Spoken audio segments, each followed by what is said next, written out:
What's up, everyone? It's Mike Sherrard, and welcome to my video podcast series where I interview top realtors and entrepreneurs from around the globe and show you their story from zero to achieving massive success in their industry.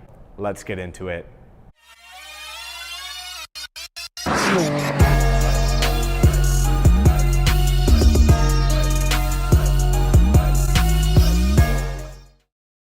Welcome back, everyone, to another episode of From Zero, where we have on a very special guest, the founder of the Fearless Life Project.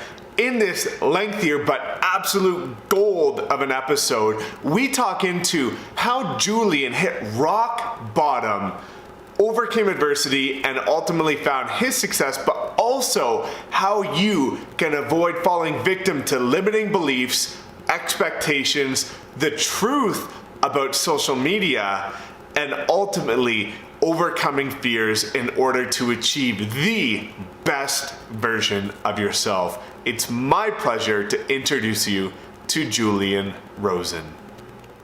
All right, what's up, everyone? Welcome back to another episode of From Zero. And today I have a very special guest on that even I'm very beyond excited to learn about. Now, this is Julian Rosen from the Fearless Life Project, a man that helps people overcome mental barriers, all kinds of barriers that you can ever face when trying to improve yourself along the journey. So, Julian, without getting into much more, introduce yourself and let's get into how you help people overcome fear in their journey. Oh, man, absolutely. So, as you mentioned in the intro, what I do essentially is help purpose-driven men and women overcome the fears, the anxieties, the mental obstacles, and sometimes physical obstacles that are bound to happen on their journey when they feel the calling to finally step up and be more, do more, have more. Everyone's calling is different. Everyone's moment is different, but everyone's here for a purpose. And in order to really fully live it, you got to evolve. You got to go from a point A to a point B. No one is done growing. And so I make it my mission with my coaching, with my platform, with my content to give everybody the tools to understand how fear is interacting and influencing their life, how to identify it, acknowledge it, and ultimately move past it. Evolve your relationship with it through coaching, through habits, through tools, through information that we don't get growing up.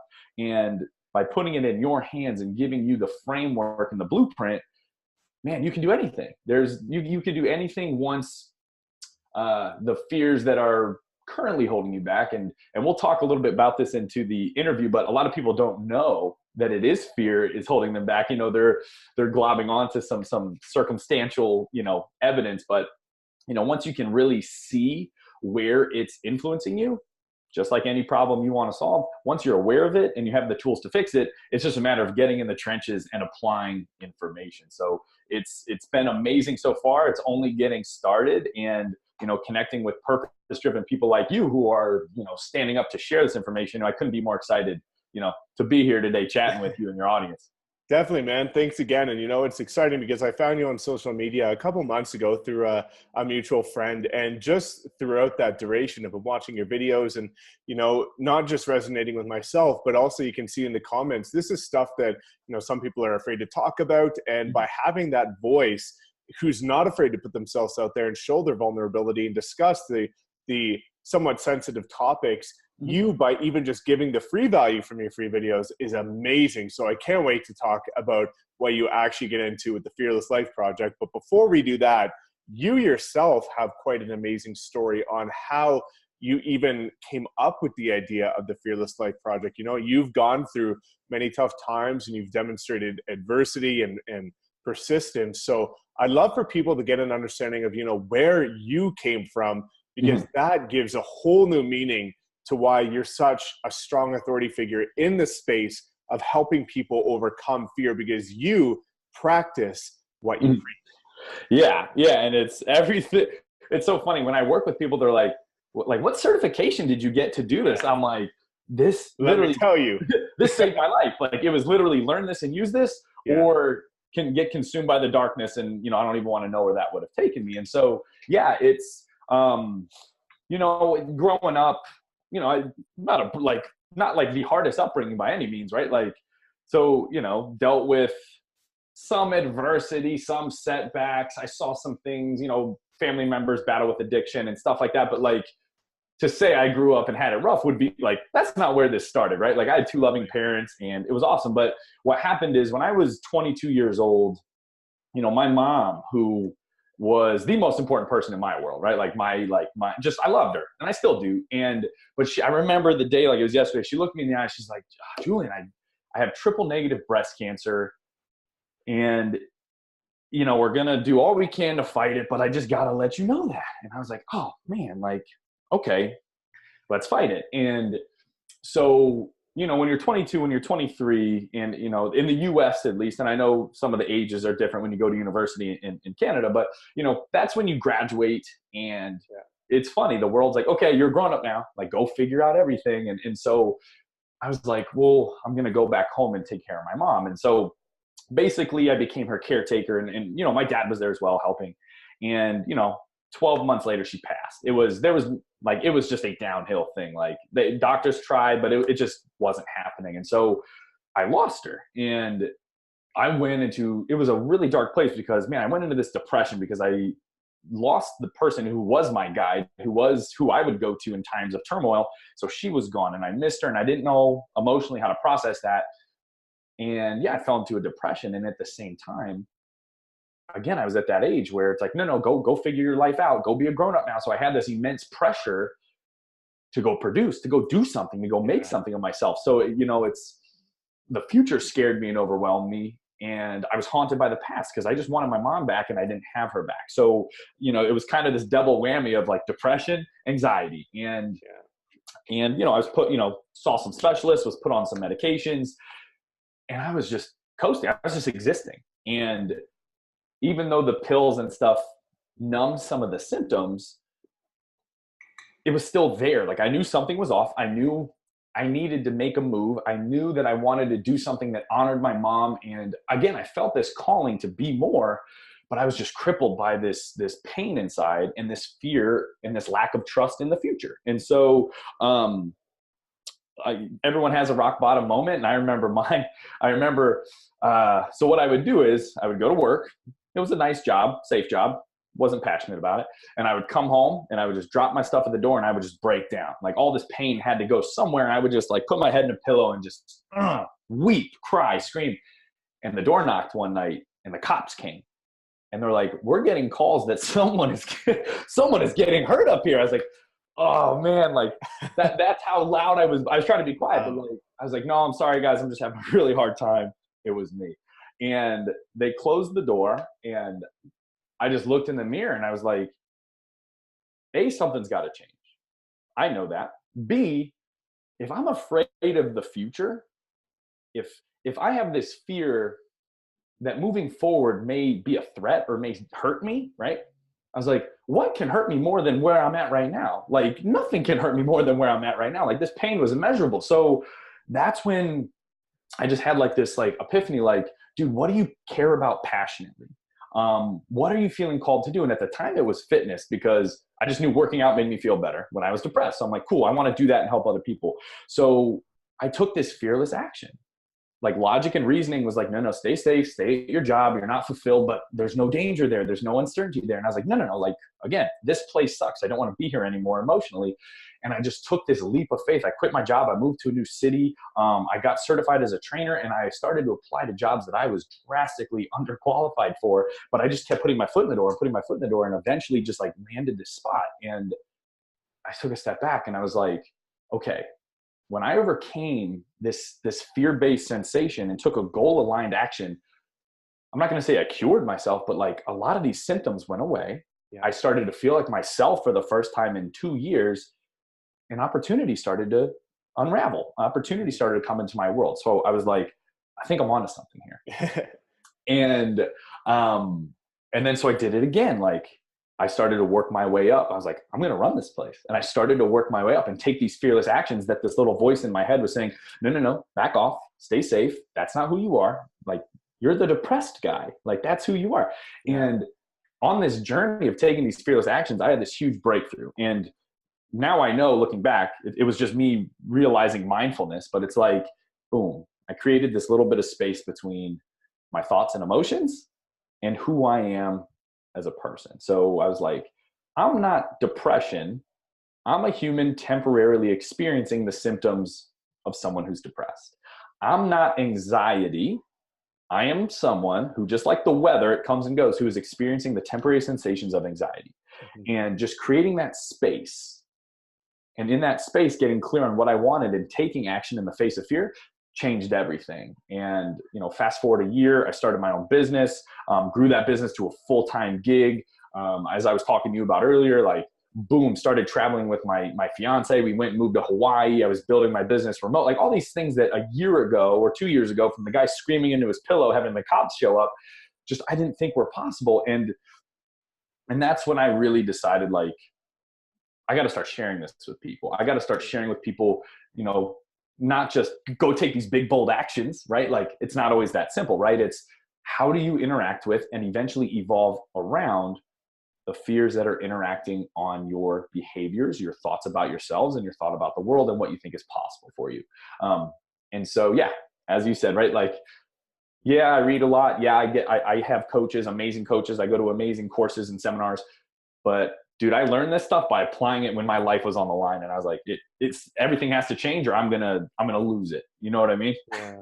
I think that's powerful, because despite some people, being a coach, a lot of them, yeah, they might have a certification of it, but that's through training from someone who was probably held with a silver spoon in their mouth throughout their life. And, they haven't been there. So they can talk about it theoretically based on what they're taught in these courses. But to have someone that's been there, done that, and felt the pain, because I have many people in my friend and sphere that are diagnosed with depression and anxiety, and they've given me examples online of what they feel when they're going through anxiety and depression.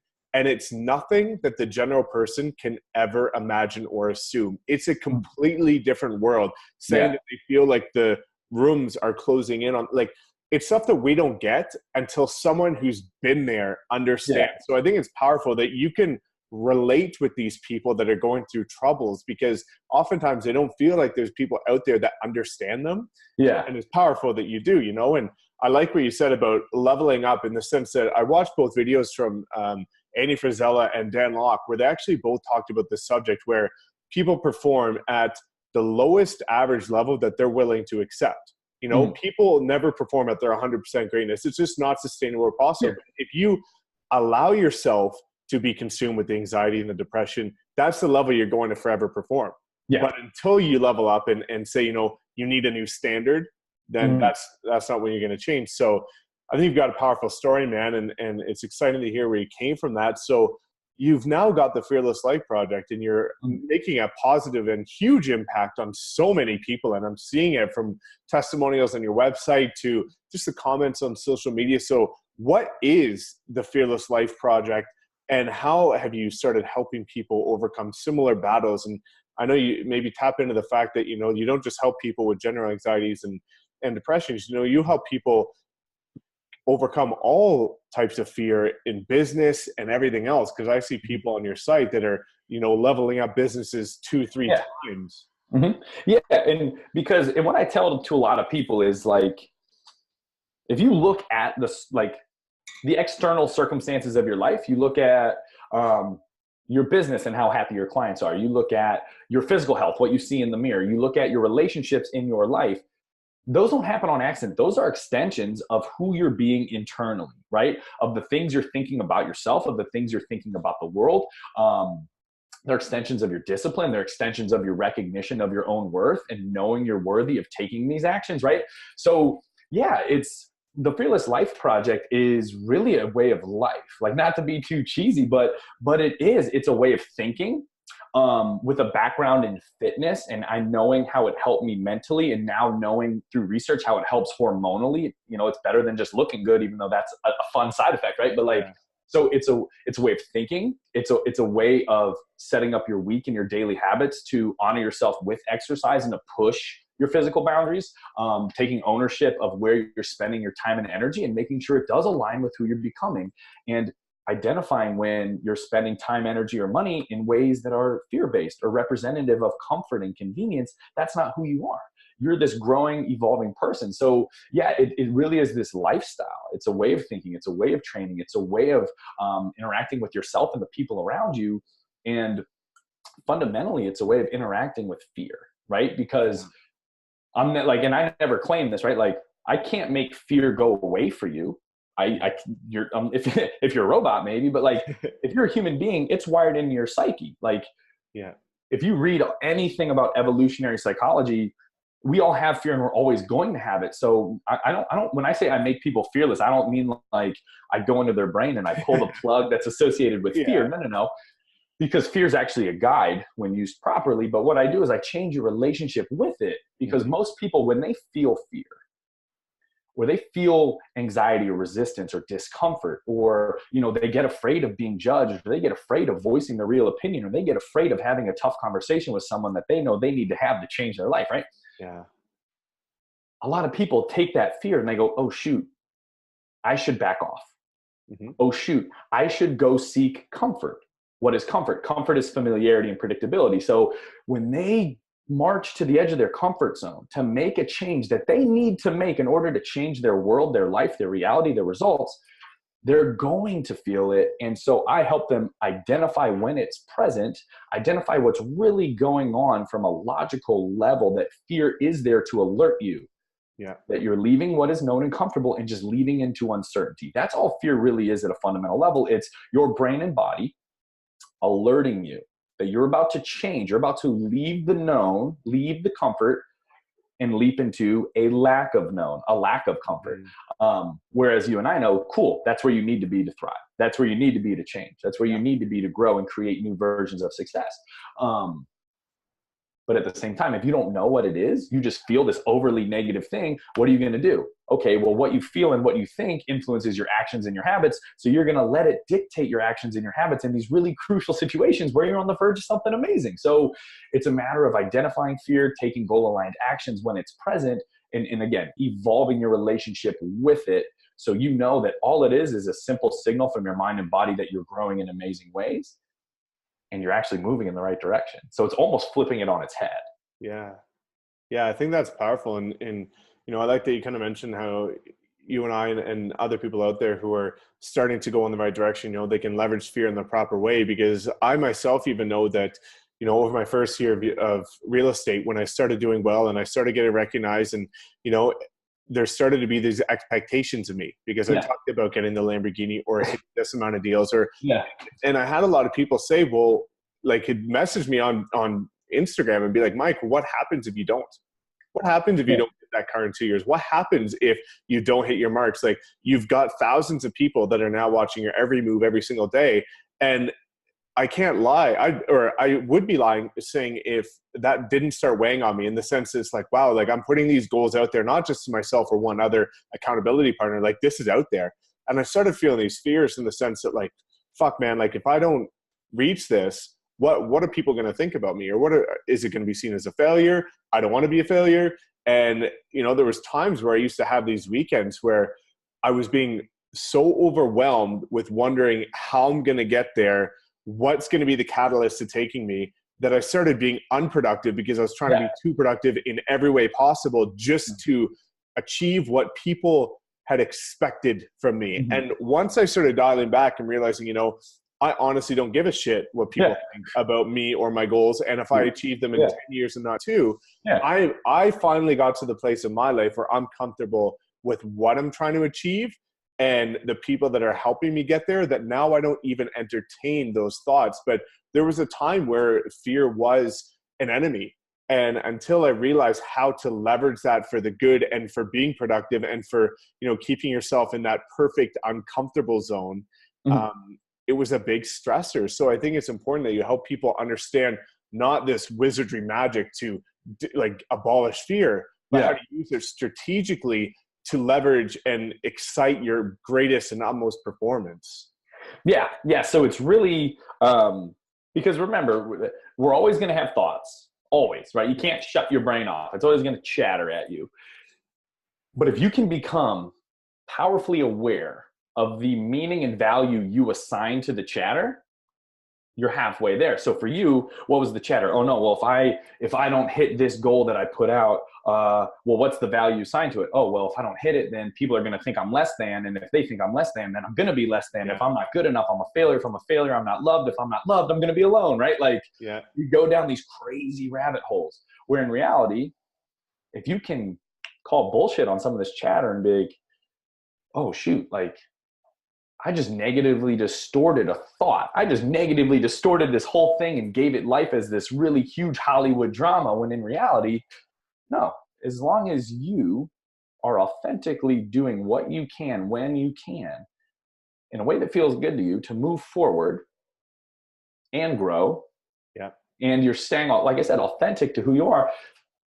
Yeah, maybe it takes you 3 years, maybe it takes you 4 years. Who cares, right? Like the temporary judgment of someone else really in the grand scheme of things has no impact on you, has no impact on anybody, because at the end of this life, we're not going to care. We're not going to care on the likes or the comments. We're not going to care how cool someone thought we were or how shitty someone thought we were.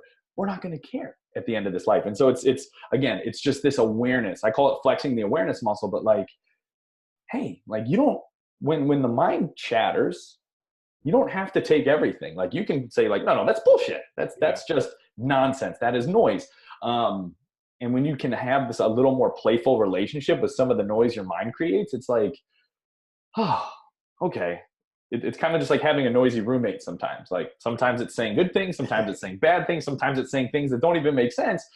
And if, again, like when I was telling you when I was really depressed and I created that space, like I was experiencing the temporary sensation of depression, but I'm not depression. And right. And so you were experiencing the temporary sensation of these external pressures, but they weren't you, and they never defined you, and they never will define you. You do, right? Like every morning when you wake up and you declare who you are, that's really all that matters. And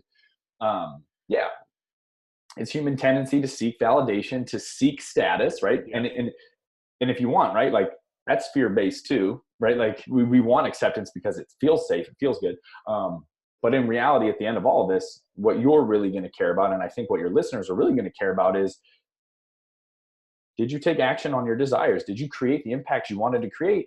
And did you do it while being your actual self? Because, man, being someone else, and it's just so exhausting and it feels bad, right? Like, I remember like when I was in the fitness world, and like I said, I really loved it. I was passionate about it, and I still utilize fitness with my programs to catalyze change, physical and mental.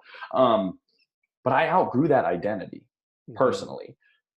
But I was afraid to shift because I was like, well, everyone expects me to be the fitness guy, so I got to talk about reps and abs and macronutrients. And like after a while, I'm like, I'm lying. Yeah. Like I know like what I'm saying is true. Like all the stuff is good, but like I'm lying to myself and I'm lying to everybody else by pretending to be passionate about these things that, quite frankly, I've outgrown and evolved past. And yeah, for a while, I let that fear of being judged, imposter syndrome, right? I let that fear really, really hold me back. And just like you, when you just kind of like, no, screw it. That's not who I am. Like, who cares if I get judged? Like, again, what's going to happen, right? Like, you're free. And that you can, I know you know that feeling. It's amazing.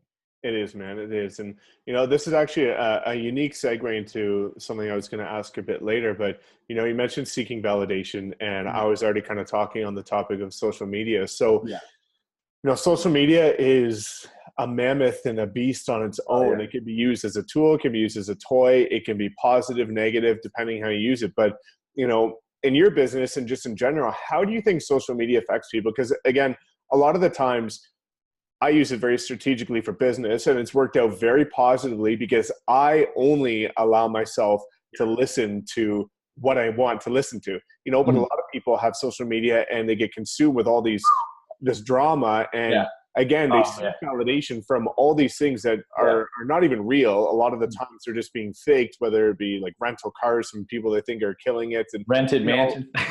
All this bullshit, right? So, you know, how do you think social media is making an impact on the world, and also people in terms of their fears and their seek for validation and comparison to others? Because I think comparison is one of the biggest detriment to people's success. Yeah, so we're about to get into this because and in every, like, again, I'm not demonizing social media, but from a very, very, very, very logical, non-judgmental standpoint, we have to understand, despite what Mark Zuckerberg says about Facebook, it's not there to connect us. It's there to get eyeballs on advertisements. Yeah. So they're paying engineers millions of dollars to make these screens as addicting as possible. How do they do that? Well, with the interfaces and the dings and the stimuluses and the constant, dopamine hits we get from social media, there's a little part of our brain called the amygdala, and that's our stress center. That's the part of our brain that actually keeps us in fear response mode. And all of the interfaces, whether Instagram, Facebook, Snapchat, they're all designed to light that thing up so you don't put that phone down, so you see more ads, so they make more money, right? So again, I'm not demonizing them. Like, it's a business. Yeah. But people need to understand that it's more than mindless scrolling. Mm-hmm. You are rewiring your brain to seek instant gratification and stimulus. And it really does impact your brain, which again impacts your physiology, your hormonal makeup. So yeah, the stories are out, the correlations are out between social media and screen time and cases of chronic stress, anxiety, and depression, because again, it messes with your neurochemistry, which messes with your physiology. So, and also just knowing how the human brain works, we're animals, right? Like, we're cool animals and we wear cool stuff, right? But we're animals. And so it's instinctively instilled in us to always be aware of status. Like, it's a natural thing. You can catch it, and the more you can catch it, you can regulate it. But if left to our own devices, we are constantly, as an outdated survival mechanism, sizing ourselves up to the air quote competitions. I know the people listening can't see the air quote. So, so what happens on social media? Things that get the most attention go viral. And what goes viral? Like both ends of the human spectrum. So the best of the best, the fittest of the fittest, the richest of the richest, the best looking of the best looking. And what also gets the most attention? The worst of the worst, the most devastating of the most devastating, the most outraging of the most outraging. So if you're on social media, you're constantly you're consuming this normalized exceptionalism that, yes, can make you feel less than. And you're also seeing disaster, you're seeing news, you're seeing tragedy, which also makes you feel like the world's going to shit. And if that's what you're constantly consuming, exceptional stuff that makes you feel less than in comparison, and really sad, devastating stuff that puts, again, it hijacks that part of your brain that's supposed to respond to danger and threats, you are creating a very, very dangerous combination of information that you're soaking your subconscious in. And without getting too into the neuroscience, your subconscious calls the shots 95% of the time. So I say this to say social media, if left to its own devices, can really powerfully and negatively influence your quality of life. If left to its own devices. Now, you're a grown-up, and if you're like, okay, cool, I'm going to use this thing for 20 minutes today to check in on my family, to see if my sister posted a picture of my nephew. Cool. Don't mindlessly scroll, right? Like, no one's holding a gun to your head saying, like, spend an hour a day doing this, lizard brain scrolling, right? But you have to understand, like, this stuff is designed to be addicting because it's a money-making machine. So just realizing that you don't have to use social media, or you don't have to use it as much as you think you do, and understanding that, with all my clients in my programs, we do stimulus control in the morning and at night. Like, there's distraction-free windows, right? Like, it's non-negotiable because it does mess with your neurochemistry and your brain pattern. So I know I've gotten kind of way down the rabbit hole here, but yeah, it can be really destructive. And understand that people will people want to post things that look good, but there's a lot more going on the other end of that screen, right? Agreed. So we post about our wins, right? Like, there are wins, but we're still battling, we're still solving problems, right? So it's awareness. It's awareness and perspective, I guess, is what I'm really trying to say with it. Certainly. And I agree with that on many fronts, in the sense that, it can be used very, very strategically. And for me, one of the biggest game changers for me was when I turned off all my social media notifications. So I make my post at 9 or 10 in the morning, and then I back off. If I have a window where I'm, waiting for a doctor's appointment or something, I'll check my notifications, I respond, but I use it strategically and tactfully as a business tool. But again, one of the things, and I preach this in all my videos, is that there's a lack of transparency with social media. whether Absolutely. it be the generic person that doesn't show their failures, or these big status figures that you think you're idolizing and you think they've got it all, but it's a lie. There's a video, I'll actually link it below. It's one of Eric Thomas's videos called "Take Me to Your Bedroom." Uh-huh. And it's a video where he's talking about these people are getting caught up in taking the pictures with the sexy cars and the boats and the mansions. But he's like, take me to your bedroom, because he knows half of this stuff. Show me your driveway, show me your house. Half of this stuff isn't even real. But people get caught up in these online figures and think, fuck, man, like I gotta be like that. Like, why? Yeah. They're 23. Why am I not making millions a year on social media ads or whatever it might be? And they get caught in this comparison trap where they don't even understand that half that shit's not even real.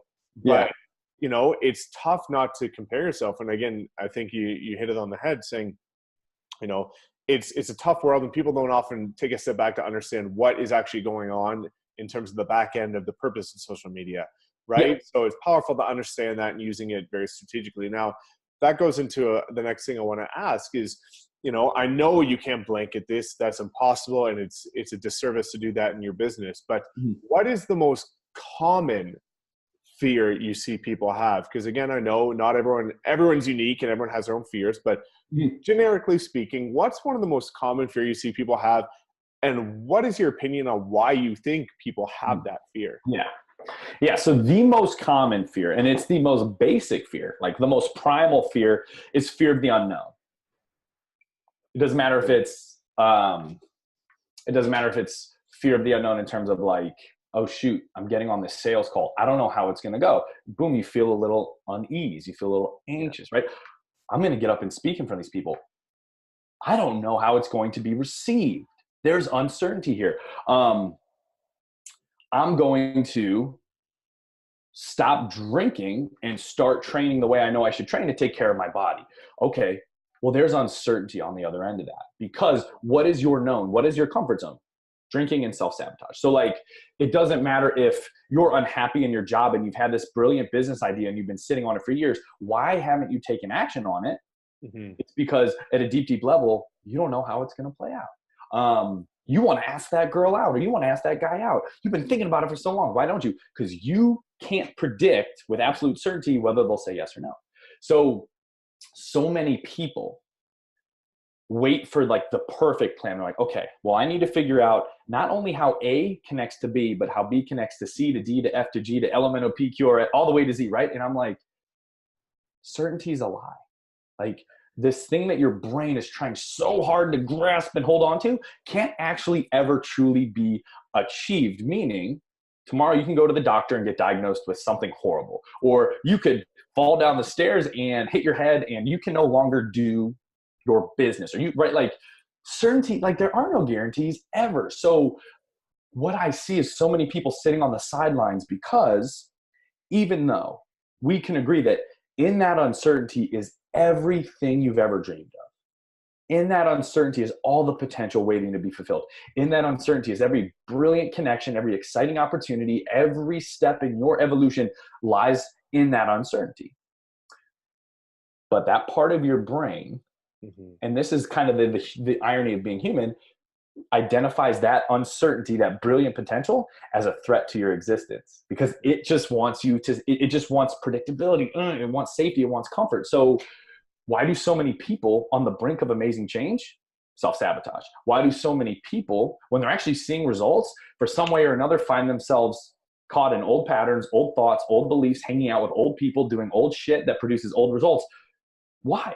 And it's not because they wake up and consciously think, I'm going to screw it up today, right? Like, that's not where they're at. This is all at a subconscious, fear-based primal level. So it is this fear of the unknown that keeps so many people stuck. And the first thing I discuss with any client, any person in a group, any person who just reaches out to me, I say, listen, you're not broken. You're not weak. You're not defective. Your mind and body are doing exactly what they were designed to do, which is keep you alive. And they think the change and the growth and the evolution you're trying to create, which you deserve, can kill you. And if you can consciously put your real self in the driver's seat and say, well, that's simply not true, great. Fear loosens the grip a bit and you take the action. And the more you can do that, the weaker fear gets, the quieter it gets. Remember, it will never go away completely because it's in there. But the more you can say, wait a minute, fear at a fundamental level is trying to keep me safe because it thinks what's on the other end of this decision, this change, whatever, is death. And if I, as a grown-up human being, can say, that's not true, boom, take the decision and prove it's not true. And your brain's a sucker for logic. So the more you take these actions and prove that fear is a liar, you get more fearless, you get more confidence, you get more momentum, you get more opportunity. And in a month, you're like, wow, my life is crazy different. In a year, you're like, I can't believe that's the thing I was afraid of a year ago. I was afraid to do a Facebook Live. Shoot, Yeah. now I'll throw up my phone at the supermarket and do it. I don't give a shit, right? Like, Yeah. you just start chipping away at it. You just start chipping away at it. And before long, your fears evolve as you evolve. But like, man, you're a different person. You have a different life. You have different results. And that's reflected back to you by your relationships, your body, your bank account, your business, right? Like, boom, the world will show you how much you've grown internally. And so it's like, man, yeah, start changing your relationship with fear. Stop chasing the shiny things for a little bit and go inward for a little bit, because all of these external indicators of success that you're chasing that you think are going to complete you will actually show up once you've grown internally, and you actually won't be as attached to them as you were in the first place. You know what I mean? So it's this beautiful evolution. Certainly. And, I think I can relate to that on a couple of different levels where, just where you mentioned Facebook Live and things like that. I remember I was petrified of speaking in front of everyone, let alone a camera, a year ago. Yeah. And people can go back and look at my first YouTube videos. My girlfriend and I were looking last week, and we were so laughing. It's insane how pathetic it was. But, you look now where it is, and it was just a matter of executing and getting started. Yeah. Right. And, a lot of people have that struggle where even with prospecting in real estate, a lot of people don't like the door knocker cold call because they think, wow, like the fear of the unknown is, wow, I don't know who's behind that door. I don't know if they're going to swear at me. I don't know what's going to happen. And therefore they don't do it. And they make up these assumptions. And I made a video not too long ago where, I went out prospecting and I knocked on, I think it was 50 or 100 doors.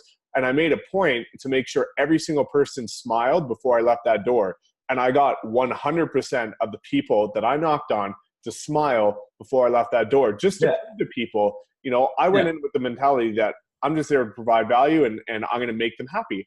And even though I didn't know what was going on in their life, if they were having a bad day, what's going on, just by switching your perspective and saying, you know what, you can't control the unknown. So just be in tune with what you have control over. Yeah. And no one will figure itself out, So I think it's powerful that you talk about that because it's something that all of us relate to, the future. And, that's why I recommend a book called, the 90-day process, where breaking things into 90 days, because even when people start chunking these New Year's resolutions into a year long, a year is so long that so many of that unknown can influence what happens to getting to that goal that it's just too distant for us to control. So, I think that's powerful, man. Now, something that I'd like to dive into quickly is a lot of people are listening to this and a lot of people hear, these are the fears, these are what happenings, Julian spoke on so many interesting things, but I want to put some tangibility to it. Yeah, perfect. So why don't we talk about, and I'll link all of them below, some of your testimonials, because you've helped so many people. It's not just, I have anxiety and I talk to Julian and then suddenly, I don't have anxiety and more control with myself. You help people make more money in less time. You help them spend more time with their family and become more aware of themselves. You've got some very impressive results. So why don't you put some rigidity to what you're saying? And again, I'll link it below, but talk about some of your successes with your clients, no names, but just, some examples. Yeah. So, and I've actually gotten his blessing to use his name because he's like, dude, shout it from the rooftop. So I'm going to go ahead. My one client, Keegan, is such an amazing example because, man, like I said, when fear has its influence in your life, you settle for stuff that doesn't serve you. And you really let these patterns that are actually keeping you trapped, that are actually keeping you anxious, you just let them run on autopilot.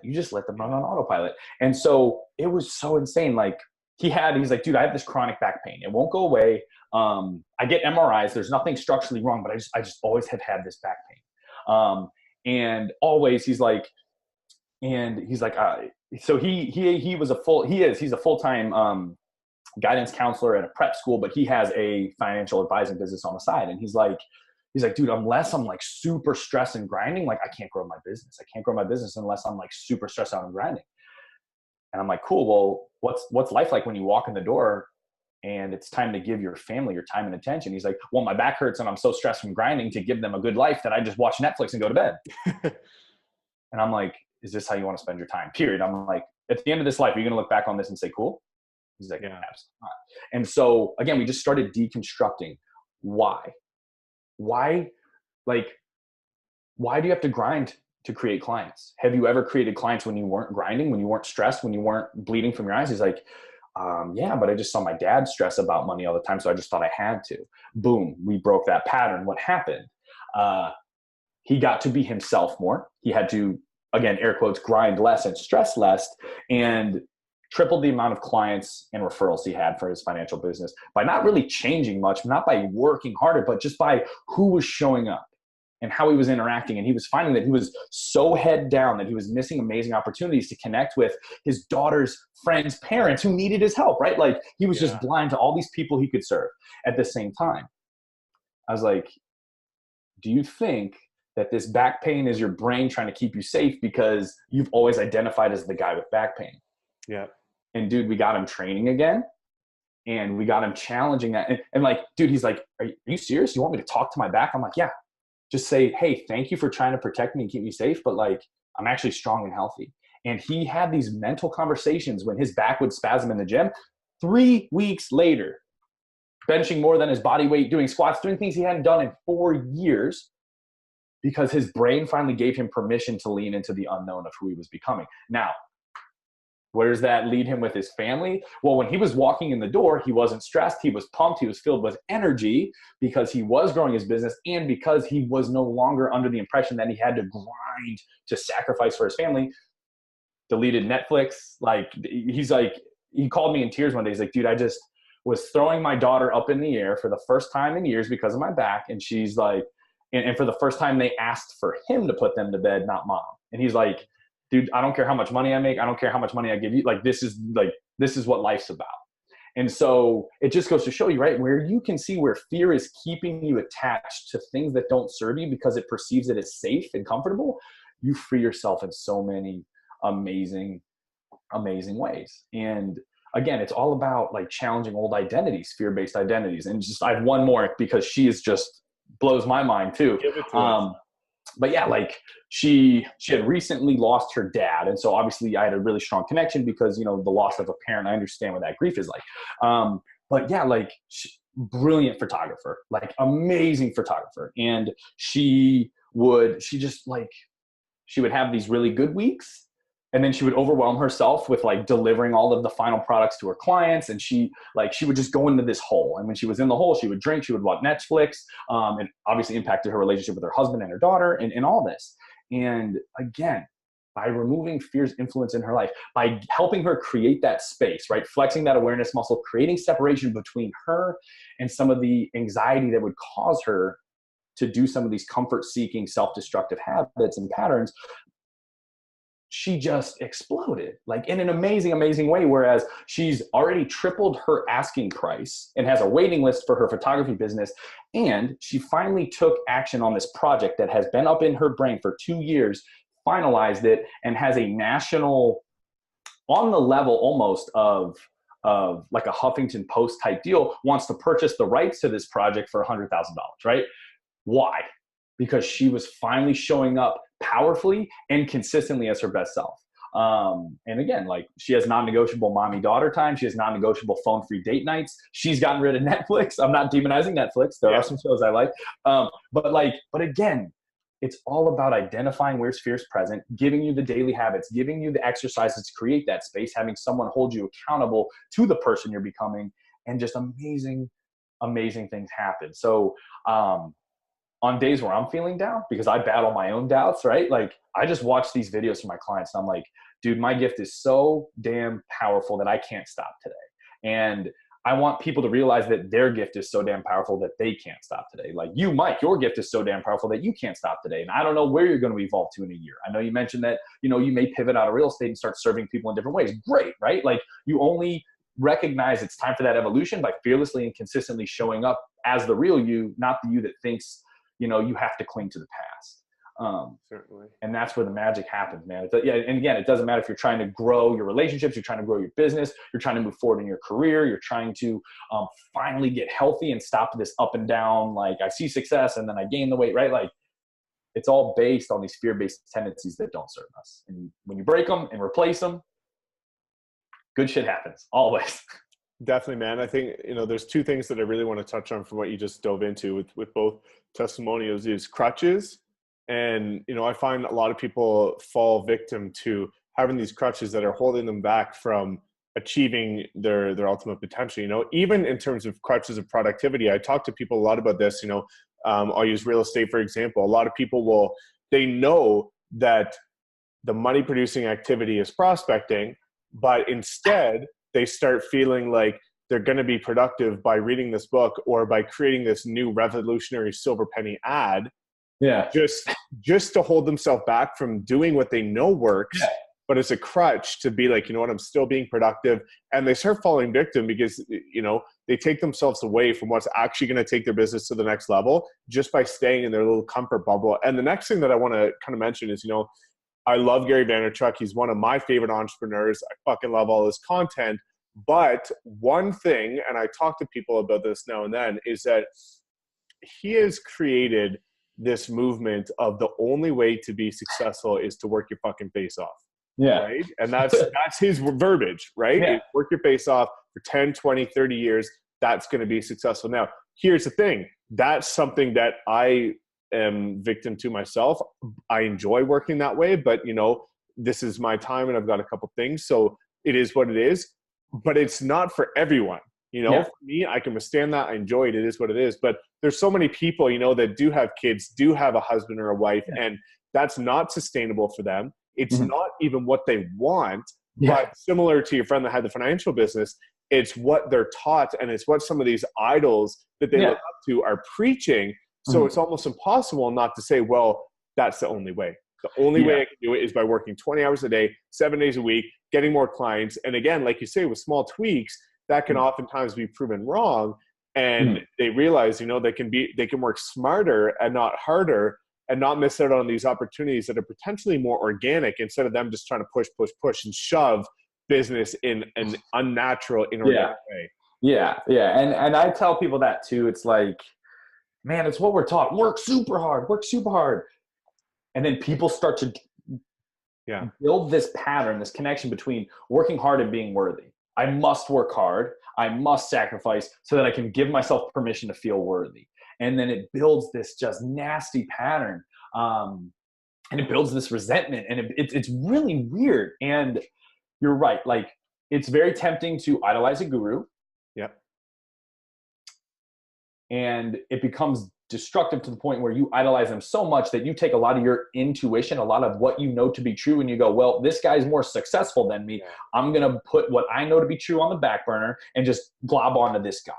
And I've been guilty of it because you don't know what you don't know. And yeah, it's like, I'm like, this doesn't feel good at all. This feels shitty. I remember I invested so much money into a ClickFunnels course. Yeah. And a lot of the copywriting was very, very misleading. A lot of the tactics did not align with me, but I'm like, man, well, this dude makes millions a year. I'm just going to put what I know to be true, shove it down, and just mimic this guy because he has money and I think money's cool. And like, obviously it didn't work out and I felt like shit and I wasted a lot of money and it was time I never got back. And I was like, okay, let me double down on what I know is true. And then boom, business blew up, right? Like, at a certain point, you have to understand that you were born with your own little GPS and your own fucking truths and your own powerful intuitions that you may not know where they came from, but they're there and they're not going anywhere. And the sooner you can boldly acknowledge them and value them just as much as you value some expert's opinion and take action on them, shit is going to align really, really quickly for you. And it's so funny, right? Like, oh yeah, the Gary V's and the Lewis Howes. And again, those guys, there's gold in what they're doing. 100%. But to blindly blanket it as that's success, my shit's not success, let me just do what they do, is wrong. And so I encourage all of I know your listeners are all, they're into reading or audiobooks, whatever. Go back to some of the classics. Go back to like Emerson, Self-Reliance I read it once a quarter. So Ralph Waldo Emerson's Self-Reliance, it's just, every time I read it, I'm like, yes, that's always going to be true. It's never not been true. And it's amazing. And like, what's his name? Wallace Wattles, the guy who wrote The Science of Getting Rich, but he also has The Science of Being Great, The Science of Being Healthy, How to Get What You Want. Like, all these timeless truths that like are never going to change. And if you look at a lot of the self-help stuff that's popular now, it's just regurgitated stuff of what they said, 100 years ago, which is regurgitated stuff from, ancient philosophers. Really, like, there's some timeless principles that govern the universe. Now I'm getting a little spiritual, but like, man, when you can add a little flow to your life and actually start to value some of this internal greatness, instead of devaluing it and putting it on the shelf, things are gonna start to unfold in a really exciting way. And again, as you equip yourself to handle the fears that jump up when you are starting to grow, well, now you have a recipe for massive, limitless growth. And like I said, when you look at the testimonials, like, it speaks for themselves. I'm not bragging. I'm just super proud of what I've done and what they've done. Like, it's going to be amazing. Your story is going to be amazing. But it doesn't have to look like someone else's just because they're making a lot of money. Of course. Everyone's route to success is different, and what success looks like to everyone is completely different. So again, it's in this world where we're getting, overwhelmed by content. It's very tough not to look at those figures and say, you know what, that is the definition, but there's no definition. You have your own, right? So you kind of alluded it there, but one thing I always like to ask people is what the most recommended book is. So what would it be before we ask the last question? Yeah. So so the Self-Reliance by Ralph Waldo Emerson is more of an essay. You can Google it. It's like a free PDF. It's just common knowledge. It's nothing. You shouldn't try to knock it out in one reading. It's some pretty like deep, dense stuff. But as far as a book goes, that is just going to change the game for you, is Breaking the Habit of Being Yourself by Joe Dispenza. Because, oh man, like, I have such a crush on this book. I love this book. It breaks down everything. Like, again, why? Why do we cling so hard to the past and the way we think things have to be because they should be? Why our brain does the way, why habits are so hardwired and how to actually change them. And I love him because he backs everything up with cold hard facts. Like, they hook brains up to EKGs and like he'll show you what's going on behind the scenes and how to actually change it. So Breaking the Habit of Being Yourself is one of those books, like Self-Reliance, that like every year I jump back into it because that stuff's never not going to be true. That stuff's never not going to be impactful for me and the people I serve. So yeah, I highly recommend both of those. Definitely, man. I'm going to link those below so all you guys can check them out. Again, I've read one of them and I highly, highly suggest it because it is life-changing. So Julian, before we wrap up here, what can we all expect from you and the Fearless Life Project going forward? Absolutely. Absolutely. So I'm on a mission to help 1,000 people in 2019, which means I got to change up my business model a little bit because I don't have enough time to do that one-on-one. So really launching a lot more group coaching opportunities heading into 2019, where we're building one big supportive badass community and moving forward together. So we're all going to up our training and our mindsets together. We're all going to up our habits and our actions together. We're all going to destroy old limiting patterns together and do it. And because when you do it like that, you look around and you see, I'm not the only one. You see that this isn't a Julian problem or a Mike problem or a Ben problem or a Lisa problem. This is the human mind, how it works when left to its own devices. And when you see other people making changes with you, oh shit, it's powerful. So group coaching opportunities coming out every 3 months. And then I'm also launching a course in 2019, which is you go through it at your own pace. But there's also a group coaching aspect to that as well. So yeah, I'm not just going to give you information and say, hey, good luck. Here's another course you're probably never going to use. No. You have the course, but you also have group coaching along with it so that you are implementing powerfully and fearlessly and have accountability with it. So the course is going to be, not to toot my own horn, the course is just, it's literally what I walk someone through one-on-one, just broken down in bite-sized pieces for you to implement on your own pace.